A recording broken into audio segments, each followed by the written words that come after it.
Korang perasan tak perang kat Timur Tengah makin tegang? Tapi kenapa peniaga kat Malaysia pula yang tak tidur lena? Kalau anda ada bisnes, tolong tengok video ni sampai habis sebab kita mungkin akan dapat selamatkan periuk nasi anda. Okey, implikasi yang pertama, kos logistik dan minyak.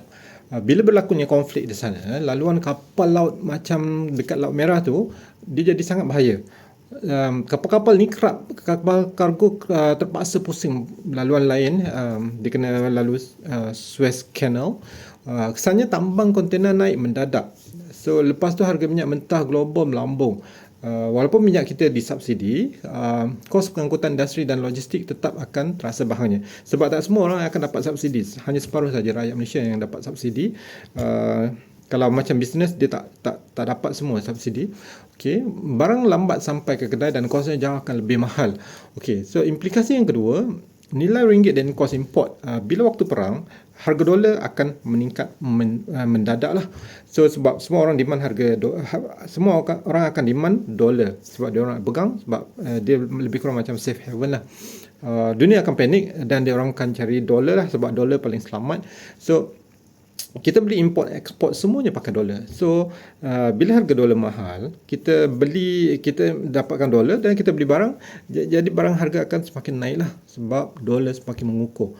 So cuba bayangkan, anda peniaga yang kena import bahan mentah dari kotak packaging, you beli tepung gandum, sampailah ke barang elektronik, semuanya anda kena bayar lebih mahal sebab guna US dollar. Okay, profit margin akan berkurang lah. Okay. Okey, so implikasi yang ketiga, kuasa membeli rakyat. Bila kos peniaga meningkat, anda terpaksa naikkan harga barang.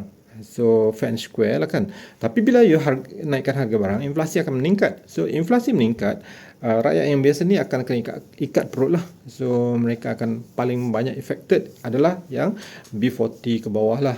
Okay, B20 pun mungkin akan affected sebab semua harga barang akan meningkat. Okay, cuma implikasi dia tak sekuat yang B40 lah. Okay.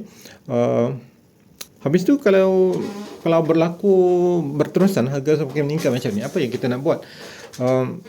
Okay, so bila harga naik, kita sebagai peniaga, kalau you berniaga, you kena fokus lah. You kena fokus cash flow you kena fokus pada apa yang you boleh potong. Kita buat kajian balik, mana yang tak penting boleh kurangkan.